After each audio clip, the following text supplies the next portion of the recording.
3 times now in messages to our schools, to our Montgomery County community, and at large, because as a parent and as a school system leader, it is absolutely times like now in which we must come together and address the fear and anxiety that our community rightfully have felt following the incident that we have all witnessed on the news and broadcasted across the country constantly over the past week. I cannot just talk about this. What's most important is that we need to be able to talk about how our schools here in Montgomery County are safe spaces for our students. And I believe that we do have good systems and practices in place. And for that, I'm actually thankful for the partnership and commitment from our police partners who are here today, because they are true partners in helping to ensure that we do have safety as a priority within our schools and within our community. Now, while all the facts are not known yet about what happened in the situation in Uvalde, Texas, there is surely going to likely be an investigation that continues to occur. There rightfully have been questions raised from many of our community members about how things like this could be prevented from happening in our community or any school community across the nation. And I believe that being prepared for emergencies is an important part of our response strategy. We have practiced, we have improved, and regularly stressed the importance of our safety procedures here in Montgomery County Public Schools. We have our lockdown drills, our shelter in place and evacuation drills, and all of these emergency practices have been designed and are practiced so that everyone in our school system will know what to do when a crisis occurs in our school. And we are fortunate that we have had such great expertise in local law enforcement who've been working side by side with us over years to be able to help us reevaluate our processes and make them even better. They're vigilant in their investigative efforts, working to always root out any threats that could emerge and impact our schools or the safety of our schools. They are highly trained and should be an active presence when required in our school system. And I say that because I'm grateful for their partnership and their care for our students, our teachers, and our staff overall. And for this partnership, I want to publicly say thank you to them. Law enforcement is a tough job, we all know, but we also know that they're here for us. And I'd like to be able to outline just for a few moments today, a few things that we do in Montgomery County Public Schools to ensure that safety in our schools is at the forefront of our priority. And then I'm also going to ask our board president, Ms. Brenda Wolf, who is here today, and our Montgomery County Police Chief, Chief Jones, to speak to those issues as well. So there are several key components in our approach to safety that I want to highlight. First, it is absolutely our practice that all exterior doors are locked during the instructional day, and I have asked that this be reinforced with all school leaders. It's extremely important, and for many reasons that we understand why this process is one that is important. We also have school security vestibules, which are designed to ensure that people coming into our schools have to be buzzed in through a locked door. On the other side of that locked door, you have staff inside who can look at who's at the door through a security camera, and they meet the staff. The visitors in the schools meet staff members, and then they come into the building and they sign into our visitor management system. And that's been designed to make sure that we understand and know exactly who's coming in our building and having a process of security as they enter into our buildings. And there are a few schools that have not yet had a security vestibule installed. But there is still a locked door that a staff member must open for any visitor who is coming into our buildings. And I just want to emphasize that. We're also strengthening training for our security staff that is going to enhance procedures for external facilities such as sporting facilities and relocatable classrooms. All of our staff training will cover not only response during a crisis, but also awareness measures that avoid threats before they occur. And I think that's important to highlight because we are always thinking about what can we do to make sure we're being proactive and most importantly, preventative. Chief Jones, who's going to speak this, also has reaffirmed to me, and as a principal growing up in the system, I remember that our police policy here in Montgomery County and training is that in a situation involving an active shooter, it is the first responding officer who would immediately move to preserve life. Okay, so our allied law enforcement partners also support this approach. And again, I've called back on that training myself growing up as a principal in this county has been a consistent and important part of our training. I just want to emphasize that to our community. We also very much value the collaboration of everyone in our community to make us aware of threats when they are made, whether they're made verbally or online. And this allows for there to be an investigation in hopes of being able to avert any crisis. And I emphasize this point because this depends on the commitment of the community. That means our students, our families, our parents, aunts, uncles, cousins, everybody who is a part of this community to be alert and vigilant to say, if I have information, I believe that this is information that could be impactful to this school community or compromise the safety of a community, it's important to report that. And it also allows for, again, that investigative process to begin so that even if there is not a threat, law enforcement and others are able to engage in the process to be able to determine that early on. And then we also have the reporting of suspicious activity, a line that in which you can always report anything, that any information that you may have anonymously. And we call that the Maryland Safe Tip Line. And you're able to utilize that, and the number is 1-833-MD-BE-SAFE. It's just that simple. And doing the reports or entering supports in this tip line, it does alert the police and school officials at the same time if there's any tip that comes in that could possibly be credible, in which it allows, again, the community to be proactive and look into it and determine, is it a credible threat or not? So I encourage everyone to use that tip line and recognize the responsibility of each of us to make sure that we're contributing our part to making sure that we keep safe spaces in our schools and in our community overall.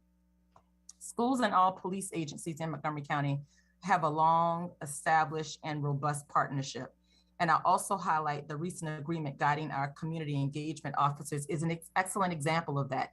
And while we work with many community members and stakeholders through the process of what that program is, it says, although we had to come to many conversations and thoughts and perspectives around how we were able to make sure that we were reconciling all of the interests to all of our stakeholders in our community, we were able to come out with a program that really addressed that. And we're going to continue to learn from that and upgrade all of our processes and procedures and practices as we learn.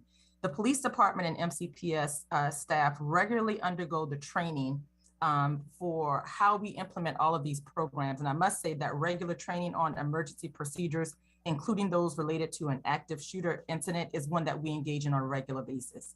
So I want to thank those of you who have offered feedback also on our recent community messages. As I send those messages out, hoping to communicate with you as a school system superintendent, as a parent, however the message resonates with you, when you respond back and tell me what thoughts you have, it's helpful for me to hear back from you about what your concerns are. And I'm also glad to hear from you when you think we get it right.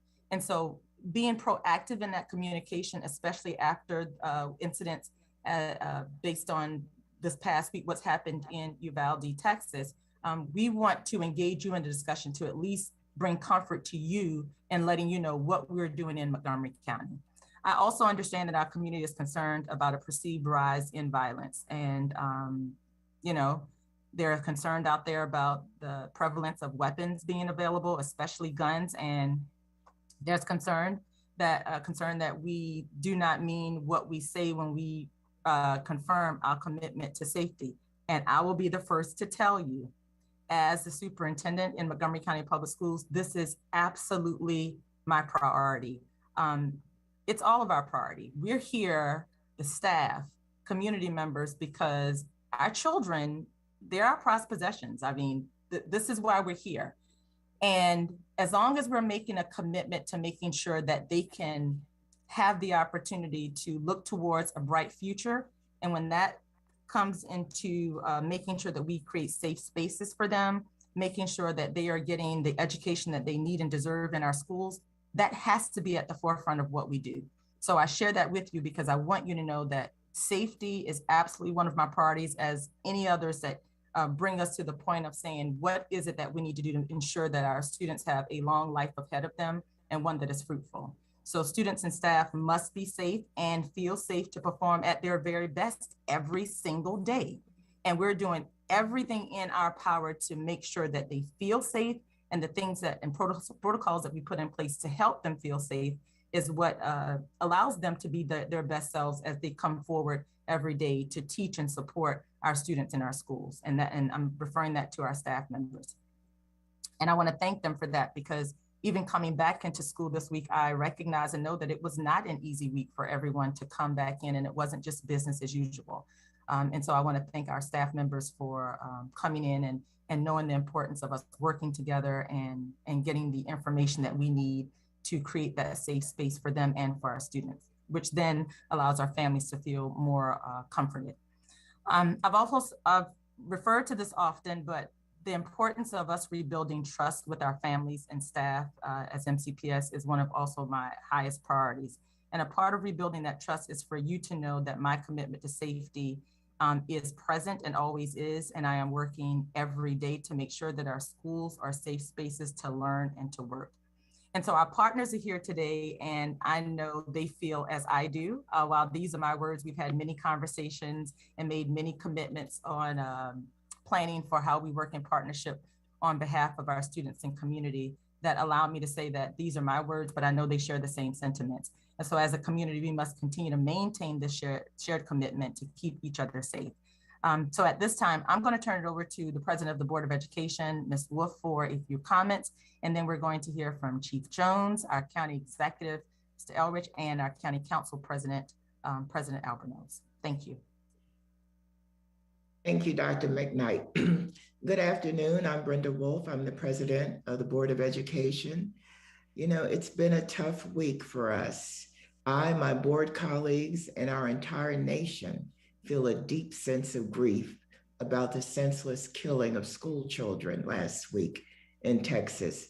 19 children and 2 teachers died in a place that should have been safe, filled with learning and laughter.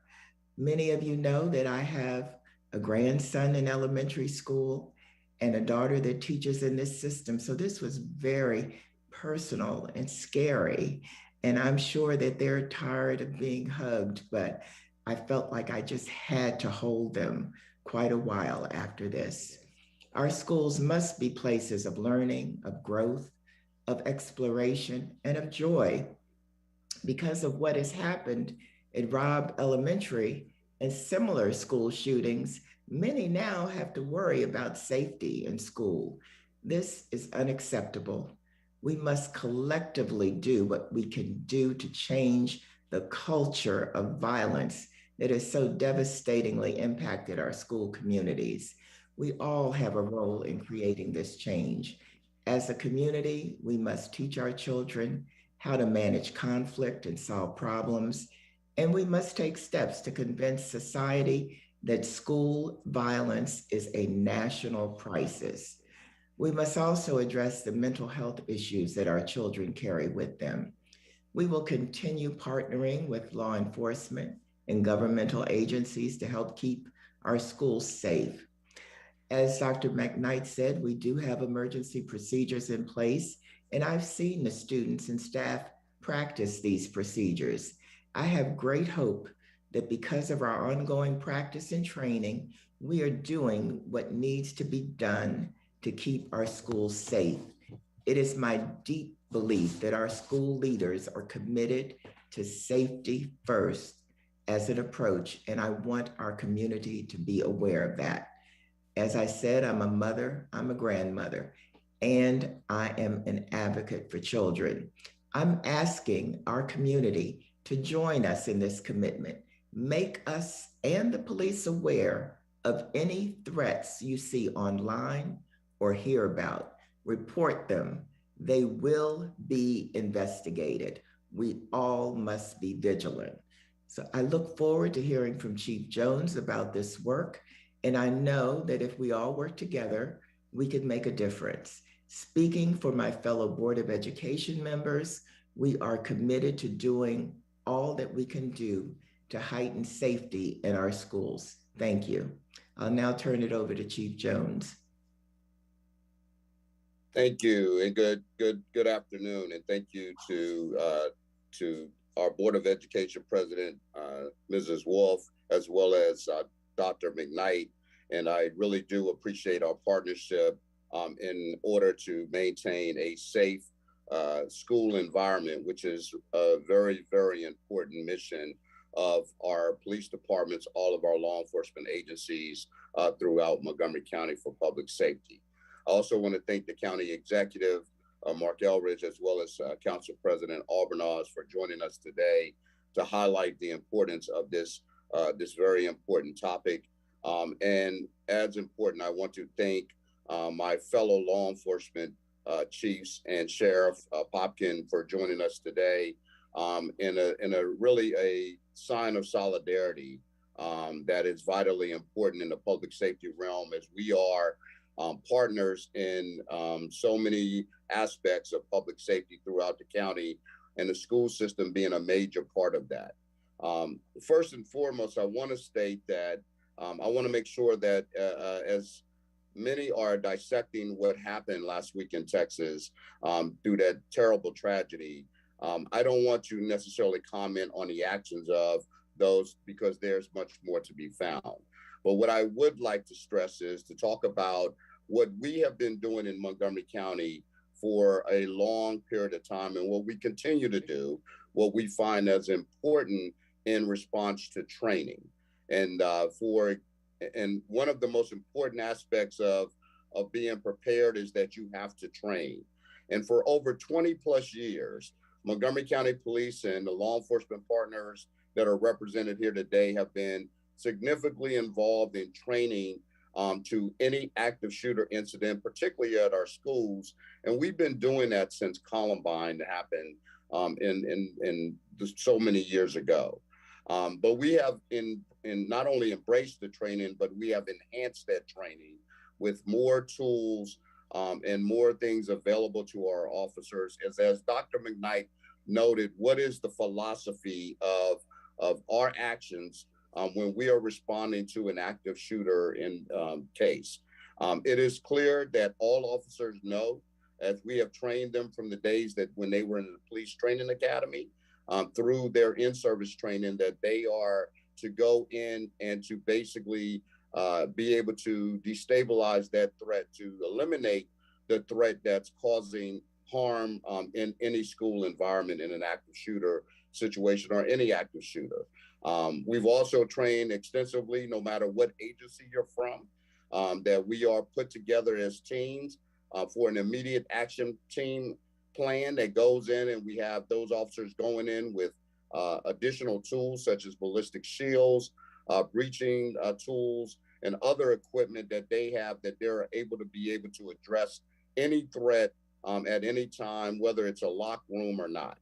We worked in partnership with Montgomery County Public Schools in their lockdown procedures, as Dr. McKnight noted, as also knowing that they have locked doors at their facilities.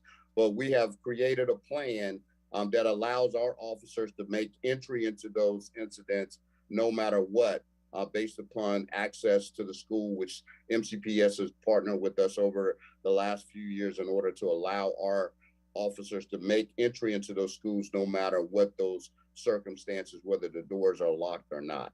And that's an important aspect, because I really do applaud Montgomery County Public Schools for the work that they've done in order to ensure safety on their campuses. And that's a very important piece here to note that, and it doesn't stop. We don't stop assessing, we don't stop training, and we don't stop planning on a worst case scenario. The best strategy for prevention, of course, is what Dr. McKnight and Mrs. Wolf has stated, is to talk to is our community. The call to action is to make sure that you are notifying our officers or the authorities in the school system or the police department about potential threats and how we address them. I want to just briefly state how we deal with these. We often receive threats sometimes to our school systems. My detectives, in partnership with MCPS School Security, works hand in hand along with MCPS other staff members and principals and administrators in order to address these very threats, to ensure the safe environment for students returning to schools. This is vitally important. Our detectives do a lot of legwork. We do a lot of other work with talking to the individuals that may be involved in making these threats, so that we assess them, and we make a decision jointly with MCPS in order to make a decision about whether or not what's the best process in order to handle these types of threats that have been made and the individuals who made them. So again, I just want to clearly stress that it is vitally important that everyone understand the training that we have collectively put together. We continuously do. We will continue to do more training this summer into the early before the school year starts next year, as well as we continue to grow our CEO program from the standpoint of maybe new members joining the team.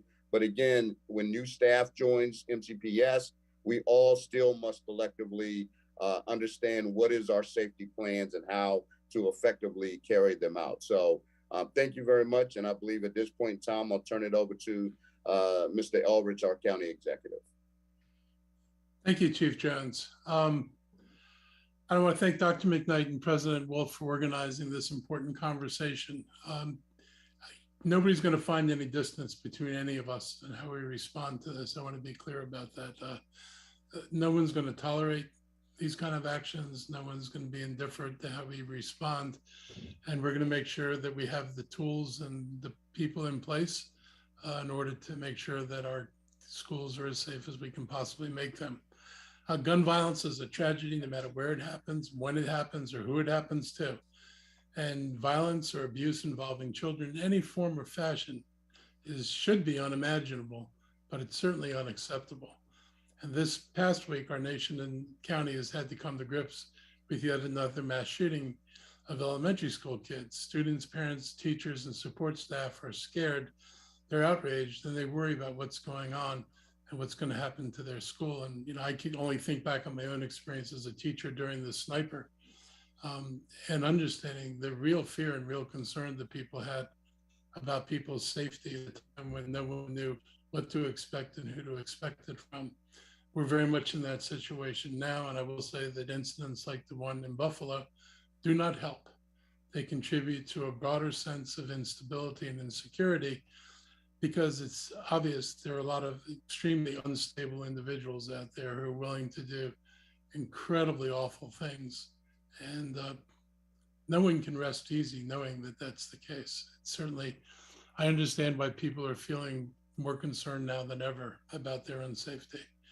Right now, there are several national conversations going on in the wake of this tragedy, and it's clear to me there are two distinct types of responses that are needed right now. There's an immediate response and a long-term response. And I'm glad Chief Jones is able to join us and update us on the response and partnership and cooperation with MCPS. And for what we know, there are some serious problems with how the police responded in Uvalde. And it's good to know that that's not the way we work. It's important for everybody in this community to know that we have different expectations and will not respond the way it happened in Uvalde. But our Montgomery County Police have excellent emergency response training for these types of situations, and they have strong partnerships with our schools. And if you look at incidents, not the things that happened in schools, but things that happened in the community where officers had to put their lives in jeopardy to save other people, we've seen officers do that. We see them do that every year. So we know we have people who understand, you know, what they need to do and the willingness to do it. And I have a lot of confidence in our department here. According to the Maryland Center for School Safety, all 209 MCPS schools have adequate law enforcement coverage. We're only one of 4 counties in the state to have all of our schools adequately covered. We have 252 officers trained to deal with school safety. That's the most in the state. And for comparison, Baltimore County only has 76 officers trained, 111,000 students, so 1 officer for 1,462 students. Anne Arundel has 49 trained officers for 85,000 students. That's 1 officer for almost every 1,900 students. And Howard County has 22 officers for a student population of 57,000, which is about 1 officer to every 2,600 students. Montgomery County has 1 officer for every 637 students. We've made a commitment. We have the people in the field. We understand what it is we need to do. And we've been doing this not just in response to this incident, This has been a matter of practice for a while. I know some parents are worried about copycat incidents happening here, and the schools and police are doing everything in their power to check the immediate security and safety of our students and the buildings and ensure that the best procedures and practices are being followed. We can't forget the need for longer term solutions. Obviously, gun control is important. Obviously, we need common sense solutions, and it's maddening that shooting after mass shooting, nothing ever gets passed. The state legislature was able to ban ghost guns. I cannot tell you how alarming it is that ghost guns are readily available out there. You can buy them online. It is not all that complicated. It is scary because you can get videos that tell you how to put them together. And if you wanted to buy the same gun assembled, you would need a permit and you'd have to go to a licensed gun shop. To buy guns unassembled as kits, you don't need any of that. You don't need to demonstrate anything. There's no background check. It is a serious problem and a major loophole, and I'm glad the state acted to close it. But this is really something the federal government has to put an end to. With the Valdi, the question is, are we ever going to be able to change Republicans and even some Democrats like Joe Manchin's mind? When Parkland and Sandy Hook didn't do that. There was a time when everybody got together in the face of mass shootings and decided we were going to ban assault rifles, unfortunately, at an expiration date. We took bipartisan efforts to make changes, and the fact that we're in a place where gun control and public safety is a political position rather than a position as an responsible elected official to take care of the people you represent, it's really alarming. People are trying to blame it on movies and video games and social media. But when we lose a student to violence and guns, at the end of the day, we lost that battle no matter where it started. We lose it at the end. And we have to do a better job. We have to learn how to intervene before it's too late. And when police get involved, it's pretty much already too late. I was reminded when I saw an interview with the father of the shooter in Uvalde, who talked about how he couldn't manage his son and how disturbed he was by what he was seeing. And I was thinking there was no place for him to go, nobody to bring his son to, nobody to try to get help from. And we need, in our county, to step up more. We've been working to prioritize the mental well-being of our students. We've invested and budgeted more for counselors, psychologists, and social workers. We have 14 school-based health centers with mental health services, 29 linkages to learning programs to assist students and their families, 6 street outreach network anti-gang programs in schools, and the FY23 will expand wellness centers to 10 more high schools, focusing exclusively on mental health services at first. And an additional full-service school-based health center will open at Kennedy High School. But we have to do more. As I mentioned before, and I talked about this in my media briefing, we have to make sure that people can get access when and where they need it. These facilities, the county used to have community clinics. They had a system of community clinics in the 60s and 70s. They got dismantled.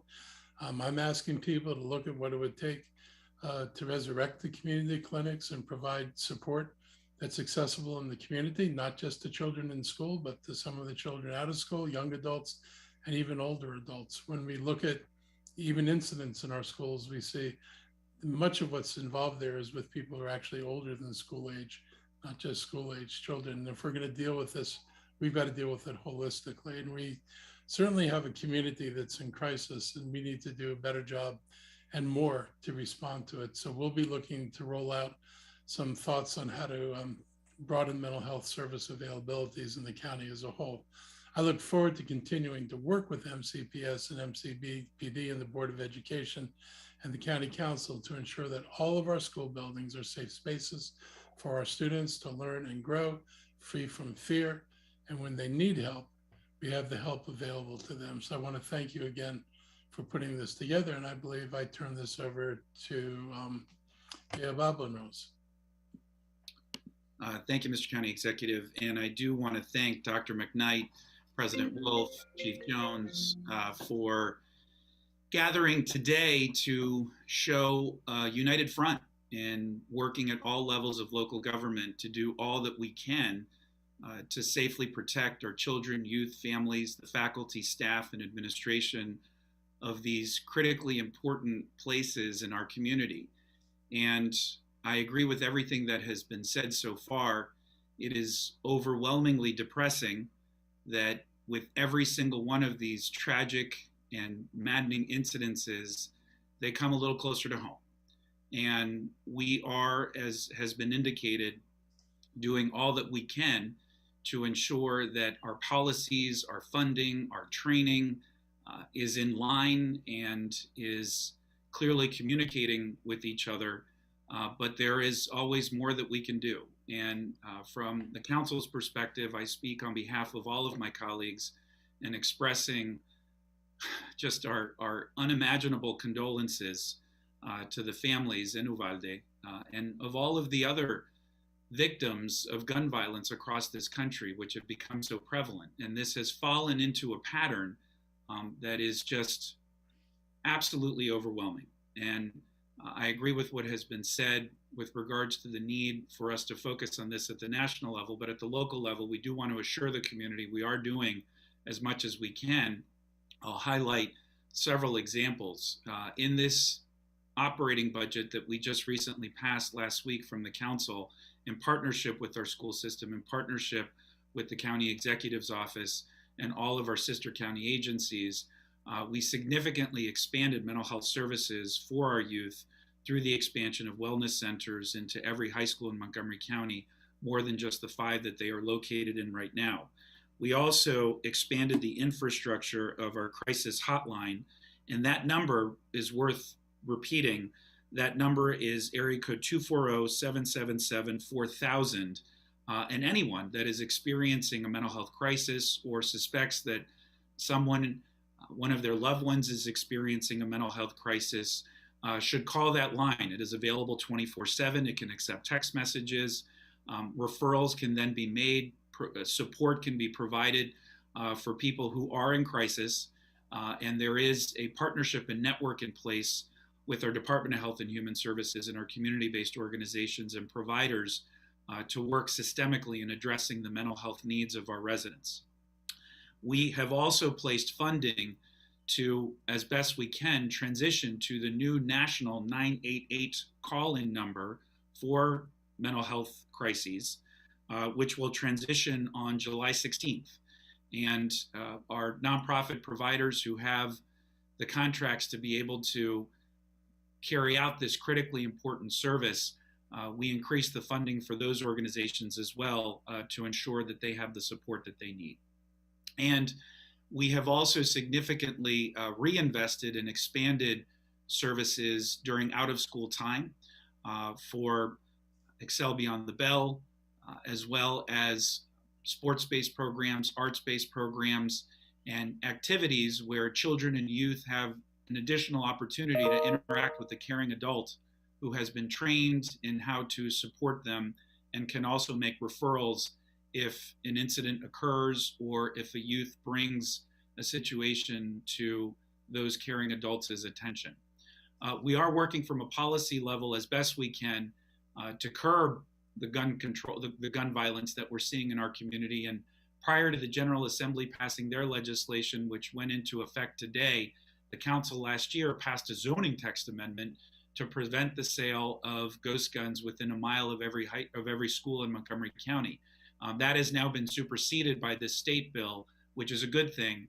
But as the county executive noted, we need this to pass at the national level because we have no control over what happens in neighboring states, and we have very little control over what happens in e-commerce. And as the county executive noted, these weapons are all too easy to have access to. And we also need to close loopholes. I often hear advertisements for gun shows in neighboring jurisdictions where it is more easily available to be able to purchase weapons. And we know that during the pandemic, there was a 40% increase in the sale of legal guns here in Montgomery County, which adds more guns into our community. And as Chief Jones recently acknowledged in testimony before the council, most of the weapons that are utilized in crimes or during incidences of violence are weapons that have been stolen. And so we have to make sure that the weapons that we are purchased legally, which should be curbed, at a minimum, are locked up in a way that is safe. But we on the council are exploring actively to see what more we can do in the way of legislation at the local level to aggressively pursue policies that take as many of these guns out from the streets as possible, or prevents as many of people as possible from purchasing them, particularly those that shouldn't be purchasing them in the first place. And we are going to be focusing as well on some of those underlying conditions that are leading to some of the crises that families are experiencing with regards to economic development, housing, and a number of other steps to make sure that we stabilize and provide as much support for families as possible. This has to be tackled through multiple fronts, and the safety and security of our children, youth, and families is absolutely our highest possible priority. So we look forward to continuing the partnership with not just the partners that are on this call, but everybody out in the community. And we will continue to aggressively pursue policies that keep our children and youth safe during these unsettling times, and we'll push hard at the federal level. And we have a congressional delegation that has been at the forefront, and leaders nationally, but they need help. And we have to, as Washingtonians, take advantage of where we live and who is in our backyard in ensuring that our voices are heard and that we move forward national legislation to help complement what we're doing at the local level. So with that, I'll yield back to you, Dr. McKnight, and then happy to answer any questions that the media may have directed specifically to me and the council. Thank you. Well, thank you, Council President, and everybody for your comments. We do have members of the media here, and we will now turn to your questions. If you don't mind raising that Zoom hand, and we'll take you in order as much as I can follow that. Does anybody have a question for any of our guests today? Kate Ryan? Thank you very much. I appreciate it. There was mention of the number of vestibules that are had been changed over the years. I know this was an effort that was underway long before the events of last week. There was a mention of some not done. How many? I won't ask where they are, but how many? And then in a recent school board meeting, students, one after the other, asked about expanding something called Our Minds Matter and using what they described as a newly budgeted telehealth platform for that. Can you tell us about that, and will that be something the schools will pursue? Yes. Yeah, Dr. McKnight, that's two questions, Kate. So let's start with number one, Dr. McKnight. I think you want to answer that first one. Sure. So as of right now, we have two schools, one that's actually up for this summer in terms of making sure that that vestibule area has been built on. So after the summer, there is one.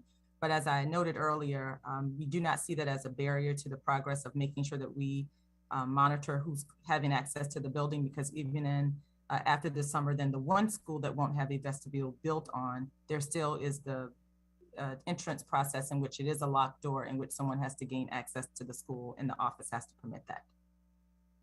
Okay, and then on the mental health issue? So the mental, I'm sorry, go ahead.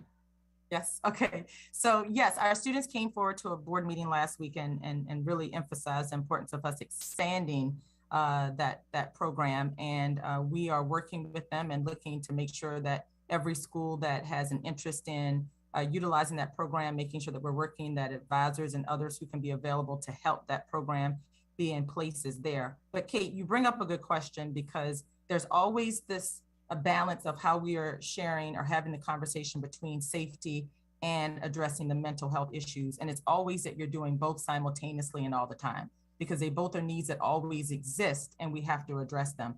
I did want to mention this. Our Minds Matter is one of those programs that we have, again, as one of many extracurricular programs that we have available to our students. And we are, again, looking at opportunities to expand it where we can staff it. But I also want to mention, last night we had a very powerful session.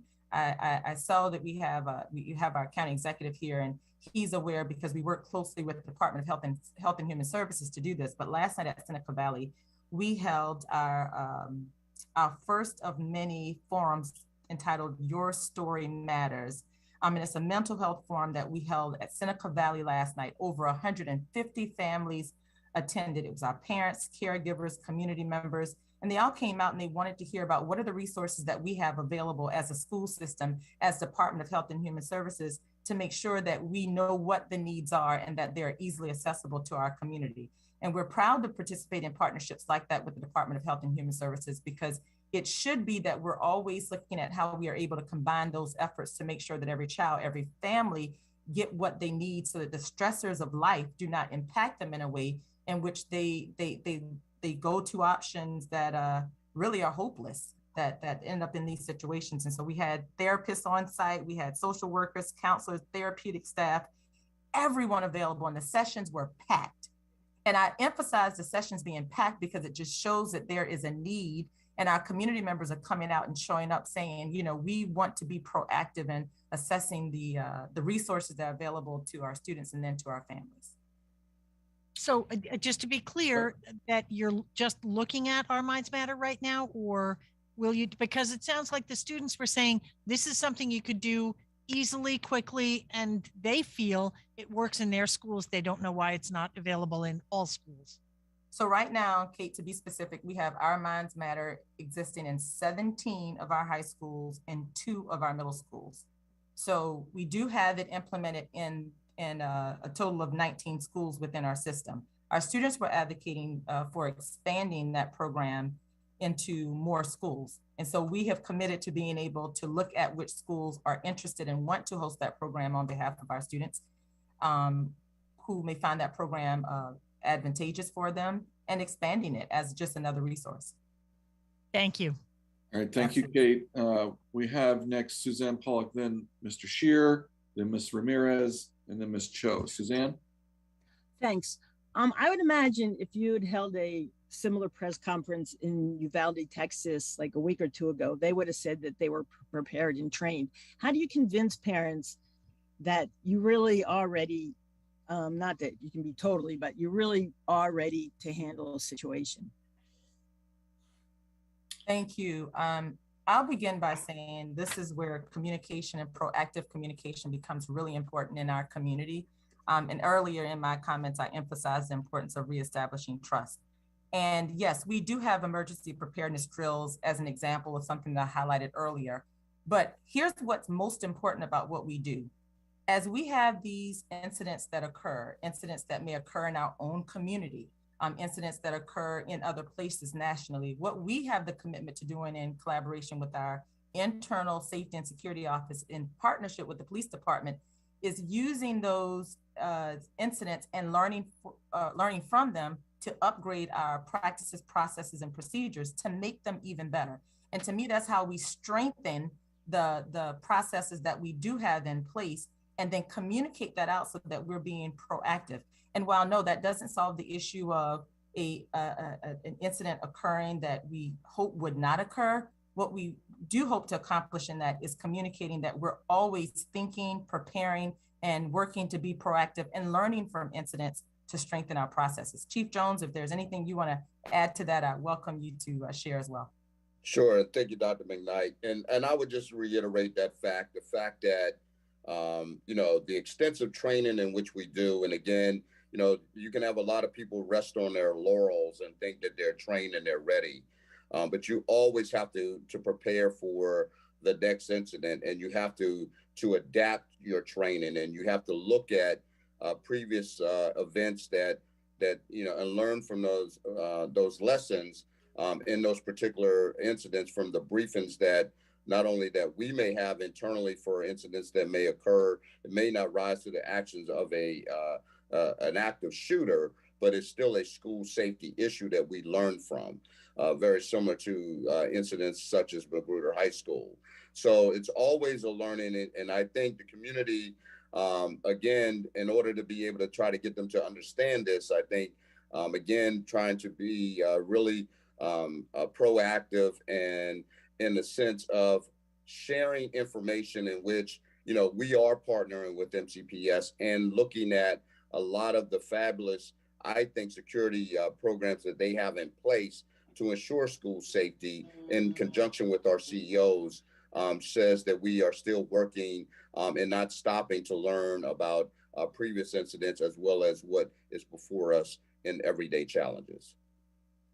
Thank you. Thank you. Dan Shear, you're next. Hi. This question is, I guess, mainly for Chief Jones, but anybody else can chime in. Just was wondering, with the beginning of the ghost gun ban taking effect today, what steps are being taken to enforce that in the county, and if sort of the school system has a role in that? Well, you know, the ghost gun ban that's in effect in the state of Maryland is going to enhance our ability to really try to address these crimes. Now it is against the law to possess these guns and to actually sell them. Again, we will, as we have been doing, actively investigate illegal gun crimes here in Montgomery County. We've been very active in recovery of guns, illegal guns, even going to the steps of doing further investigations and discovering that individuals have gun making kits and things of that nature. So, you know, again, we share intelligence and information with MCPS, and we have students that might be that we may have information on that may be in possession of these illegal weapons. So information sharing is important. And again, through our partnerships, in order to be able to make sure that we're creating that safe environment. But Montgomery County Police will continue to do, again, conduct these investigations along with our other law enforcement partners to address these gun crimes, as we know have been occurring in our community way too often. All right, let's now go to Stephanie Ramirez, Channel 5. You. When Montgomery County Public Schools posted this meeting to social media, there were some parents and members of the community who commented with some questions of their own.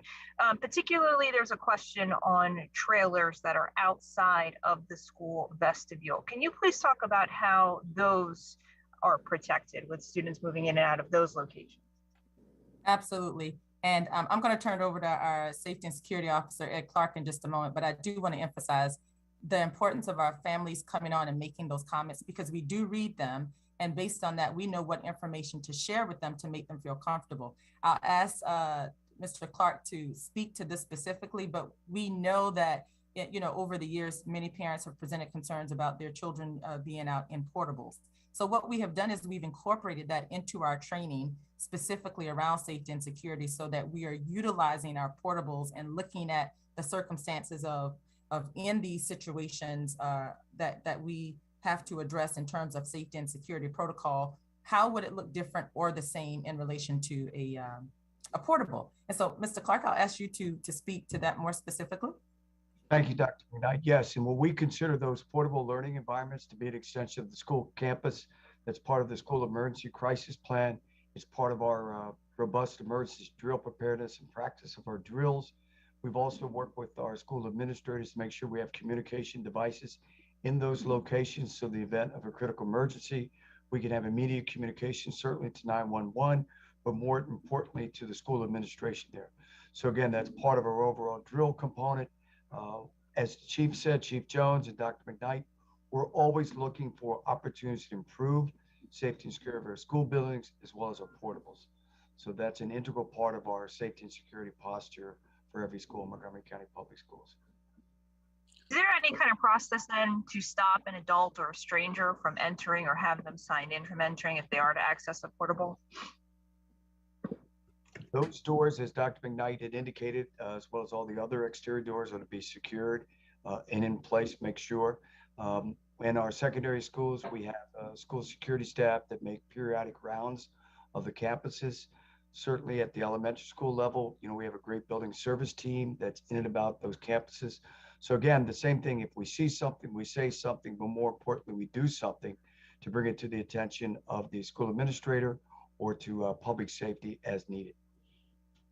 Thank you, then, Stephanie. Now let's go to Amy. I'm sorry, can I just add at least one more question in there? One more, and then we need to go to somebody else, please. Go ahead. The chief, had spoke on Magruder High School and learning what happened after the shooting there. There were some concerns about an action report that the superintendent said would come out. Has that come out yet? Can you tell us what has been learned? And then in the wake of the Texas shooting, did Montgomery County Public Schools move to immediately enhance security in the wake of what we saw there? Thank you. And I'm going to ask Mr. Clark to talk to the report specifically, because there were a number of things that came from that report. But the state of Maryland requires, after we have incidents like that, that we do submit a report to the state. And so we have followed that process and have included all of our learning and upgrades into what the implications are for us moving forward as a result of that. Mr. Clark, can I ask you to speak to specifically highlighting some things in that report? Yes, certainly, Dr. McKnight. We have been in compliance with the Maryland Center for School Safety. We've held a critical after-action review with our public safety partners as a result of the Magruder High School tragedy there. Certainly, we've made some observations to the Maryland Center for School Safety. They have the obligation to report to the governor and legislature any upgrades that would benefit the entire state of Maryland in school safety security. So there were some things that we learned there. We know overall there was an outstanding response from our law enforcement community there. There are some things that we can do in the future to make sure the clarity of how the calls go out. So I think we're working on some training opportunities with our police partners on how calls could be dispatched or called into the 911 center as well. And then how we work together in what we call a unified command opportunity. Chief Jones is on the campus, as well as senior leadership of MCPS. We all get together and collaborate to make sure that we're prioritizing life safety measures there. So those are some of the initial things that came out. We're still reviewing some things within the school district. So we have made those reports up to the Maryland Center for School Safety. Thank you, Ed. Stephanie, all set? The other part of the question was whether there were any immediate changes to enhance security in the wake of what happened in Texas. But also, is that report going to be made available to the public? Ed, can you answer that last one?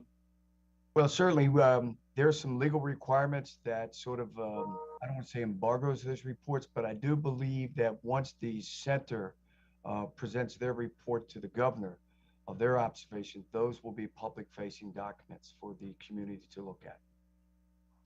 All right, thank you. Now let's go to Amy Cho, Channel 4.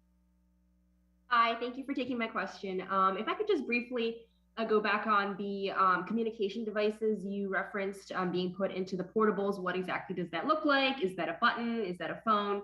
And how do you account for, if someone's hiding on one side of the classroom, they can't necessarily, go across the other side to access that communication device. And then also, if I could ask about safety procedures and drills for students who might be outdoors when a threat happens. If the student is on the playground or on a football field in gym class or something, where would they go in case of a threat? Certainly, we certainly have the ability to either use two-way radios within the portable learning environment there. Also, there's the opportunity for cell phones, also telephone trees or email trees, things of that nature to kind of alert the administration or school security of any concerns within and around those portable devices there. Certainly, we practice those drills if there's a threat outside in the community, that we will bring our students inside the community. There's also an opportunity, depending on where the danger may be, that students and staff can avoid by fleeing those areas to safe ground away from the school campus, and then reporting their location to school officials or law enforcement there. So that's all part of the overall training that we have within our school system here. All right, thank you. A number of our guests do have other commitments at 3 o'clock, but we do have 2 minutes left. It looks like, Kate Ryan, you want to ask one more question before we close out? I do. Thank you so much. I think you've touched on this, but I would ask, it's been about 20 years since I've been out of the classroom myself and did these drills with high school students. Since then, we've gone to I think it's the run, hide, fight scenario. Mr. Clark, can you talk about what's changed Are our kids safer in that the way we carry out these drills? What are your recommendations? Ms. Ryan, thank you. As Chief Jones says, we've worked with Captain Brian Dillman over the last several years at the Montgomery County Police Department. Captain Dillman is a national expert in school safety, security, and tactical operations. So we embrace the concept similar to run, hide, fight, and other options: avoid, deny, defend. So that's how our staff and students are trained in an age-appropriate way. So we present an array of options. There may be a time and place where the principal needs to implement a building-wide lockdown, and that was done at Magruder High School. So it's evaluating the threat streams in those moments and to putting the schools in the proper school safety response mode. We can increase safety or we can stand down. Certainly, we're very concerned about these drills, especially that may have the triggering effect. Students and staff who have experienced traumas in their life, we want to do that in a way that does not over-traumatize our students. So again, working with our students, working with our principals, security staff, and our parent community, we're always open to saying, is there better ways to improve how we conduct these emergency safety drills within our school district? Thank you very much. We may lose some of our guests now, but I know that Solange does have a question for Mr. Albornoz. Do you mind? Go ahead, Solange. Thank you so much. President Albornoz, I just wanted to know if you can briefly address the Spanish community. We know that there's a lot of parents that only speak Spanish, and we want to inform them of this initiative. If you could just sum up a couple of the important points for us, I'd really appreciate it.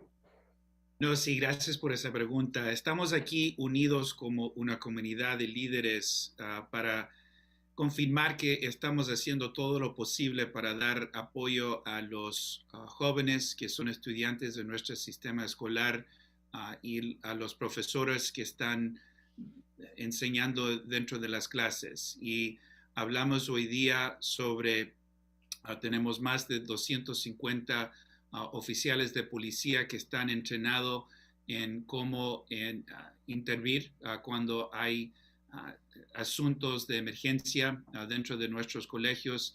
Y también nosotros tenemos, es importante anotar que lo que pasó en Uvalde no pasaría aquí en nuestro condado, en el sentido de que inmediatamente si hay un problema, nuestra policía va a entrar al colegio para poder asegurar que están haciendo todo lo posible para apoyar a esos jóvenes y asistir y hacer todo lo posible para que si hay una persona con una pistola, con una arma dentro del colegio, que van directo a esa persona para poder parar la situación, no esperar como pasó en Uvalde.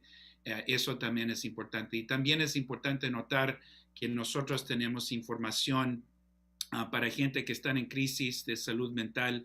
Pueden llamar al número 240-777-4000, 240-777-4000, y hay gente que habla en diferentes idiomas, incluyendo español, que pueden ayudar a gente que están en crisis, pero también para confirmar que tenemos que trabajar juntos en una alianza con los oficiales a nivel federal, porque aunque nosotros estamos tratando de hacer todo lo posible a nivel local, necesitamos ayuda al nivel federal para asegurar que menos gente tiene capacidad de conseguir estas armas que sabemos son sumamente peligrosos.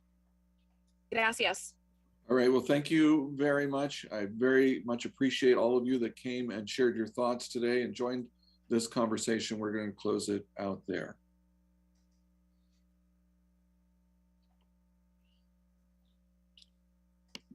Lucas, let us know when we're off the air. You are clear. You are clear. All right, thank you. Thank you. Appreciate everybody being here. Ms. Wolf, if you don't mind staying, if the rest of you could please leave the meeting. Thank you. Thanks everyone for your participation. Right, thank you, folks. All right, Ms. Wolf, we're just waiting for all clear from Master Control, and then we'll start your recording.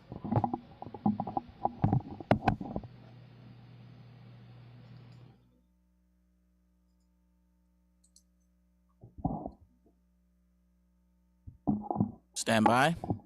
Wait, we need to have other folks leave. Just a moment, please. Oh, thank you.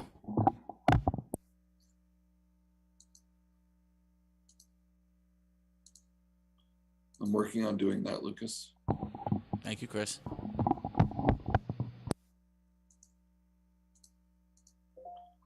I got to do them individually.